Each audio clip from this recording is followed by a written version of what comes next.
बिस्मिल्लाहिर्रहमानिर्रहीम। आज हमारा टॉपिक होगा मैथ का, मैथमेटिक्स D2 7th एडिशन, और उसमें है चैप्टर नंबर 1 और एक्सरसाइज नंबर 1D का क्वेश्चन नंबर 11। ये मुझे स्टूडेंट्स ने कहा था सॉल्व कर दें, तो ये मैं सॉल्व करके अपलोड कर रही हूँ।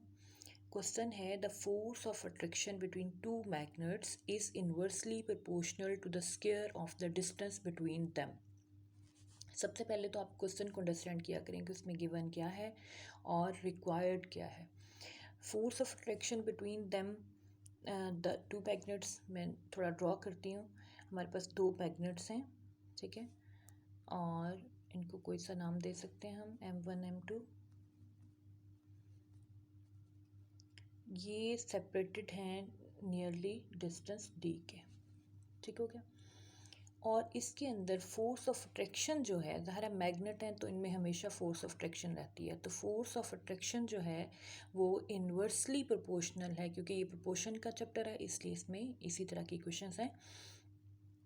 फोर्स ऑफ अट्रैक्शन जो है वो इन्वर्सली प्रोपोर्शनल है square of the distance between them, ठीक है। यानी इन दोनों मैसेस के, इन दोनों मैग्नेट्स के दरमियान जो डिस्टेंस है वो d है, तो इसलिए जो दोनों एक दूसरे पे फोर्स लगा रहे हैं, फोर्स ऑफ अट्रैक्शन है, अट्रैक्ट करते हैं आपस में, तो ये है इन्वर्सली प्रोपोर्शनल टू 1/d²। आगे है, when the magnets are centimeter apart. अब ये है कि ये जो डिस्टेंस d है इसको d की बजाय r कर दिया जाए, ठीक है। अगर r सेंटीमीटर अपार्ट हो जाएं ये, तो force of attraction between them is F Newton, ठीक है ना। यानी अगर ये r के बराबर हो जाएगा तो फोर्स हमारे पास जो है वो इन टर्म्स ऑफ न्यूटन आ जाएगी, ये इसकी यूनिट है, इन टर्म्स ऑफ न्यूटन आ जाएगी, और वो है फोर्स की यूनिट, उसको कैपिटल N से शो किया जाता है। आगे देखते हैं कि if the distance between the magnets is increase by 400%। अगर हम उसके दरमियान जो डिस्टेंस मैंने अभी ड्रॉ किया था, ठीक है, अगर वो हमारा r में प्लस कर दें, यानी कि 400% इंक्रीज कर दें r को, 400% r, तो हमारे पास जो है force of attraction between them जो है वो CF न्यूटन हो जाएगी, यानी कि फोर्स जो है वो CF बन जाएगी, CF न्यूटन, ठीक है। ये जो N है ये कुछ नई चीज़ नहीं है, ये न्यूटन इसकी टर्म है। तो हमने देखना क्या है, वैल्यू फाइंड करनी है इस C की, तो find the value of C। अब ये तो था जो कुछ क्वेश्चन में दिया गया है, ठीक है। अब हम चलते हैं नेक्स्ट पेज पे। गिवन दैट, इसको सॉल्व कैसे करेंगे, इसको लिखेंगे कैसे, ये आपको नज़र आ रहा है। एफ जो है वो inversely proportional to 1/d²। F is equal to k/d²। Proportionality sign को ख़त्म करेंगे तो हमारे पास इक्वल साइन k/d² आ जाएगा। अगर पीछे मैंने बताया, अगर आर डिस्टेंस d जो है वो चेंज कर दें, r रख दें, तो देन इक्वेशन क्या हो जाएगी, F is equal to k/r², ठीक है। इस d² की जगह पे r पुट किया तो ये k/r² हो गया, ठीक है। अब हमारे पास क्या बन गई, k is equal to r²f। ये वाला r जो है, ये वाला r जो है ये इधर चला जाएगा r के साथ, f के साथ, तो ये हो जाएगा k is equal to r²f, ठीक हो गया। अच्छा जी, आगे हैं, अगर, अब हमने वो जो कंडीशन पीछे मैंने आपको समझाई थी कि अगर डिस्टेंस को थोड़ी देर बाद इंक्रीज़ कर दिया जाए, r की बजाय उसको 400% टाइम बढ़ा दिया जाए, तो देन जो नया डिस्टेंस उनके दरमियान बनेगा वो क्या होगा, R2 is equal to r plus 400% r। अब इसको डिफरेंट तरीके से भी किया जा सकता है, इसको जैसे r को आप क्या दें, कंसिडर कर लें कि जो ओरिजिनल वैल्यू होती है जिसकी बात हो रही थी वो 100% होती है ना, उसके बाद कहा जाता है इसमें 1% इंक्रीमेंट कर दें, 2 कर दें, 3 कर दें, 100 कर दें, 200 कर दें, 300, 400, कुछ भी आप कहते हैं। तो इसको साथ यूँ भी लिख सकते हैं, R2 is equal to 100% R पहले वाला प्लस 400% मज़ीद 400% R, ठीक है, इस तरह भी कर सकते हैं, और जैसे मैंने लिखा है इस तरह भी आप लिख सकते हैं कि होल आर जो है वो हमारे पास आर प्लस, अब ये परसेंटेज का साइन ख़त्म करने के लिए 100/100 लिखेंगे, और प्लस का साइन, और 400/100 ये परसेंटेज ख़त्म करने के लिए, और आर ये भी, और ये वाला आर भी। ठीक है, तो ये आ जाएगा, ये 100 से कटा, 20 इससे काट दें तो ये आर प्लस 4r रह जाएगा।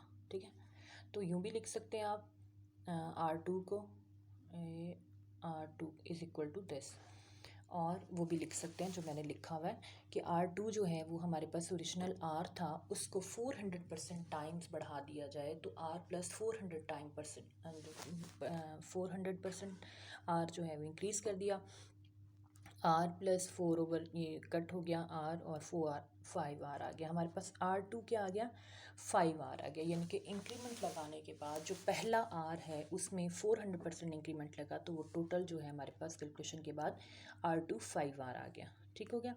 अब हम चलते हैं अगले पेज पे, और अकॉर्डिंग टू क्वेश्चन डाटा, यानी कि क्वेश्चन के अंदर जो डाटा दिया हुआ है उसमें फिर एंड पे वो मैंने स्टेप भी आपको बताया कि जो आर के इंक्रीज़ होने पे 400% आर इंक्रीज़ होने पे जो फोर्स है वो भी CF हो जाएगी, ये वाली।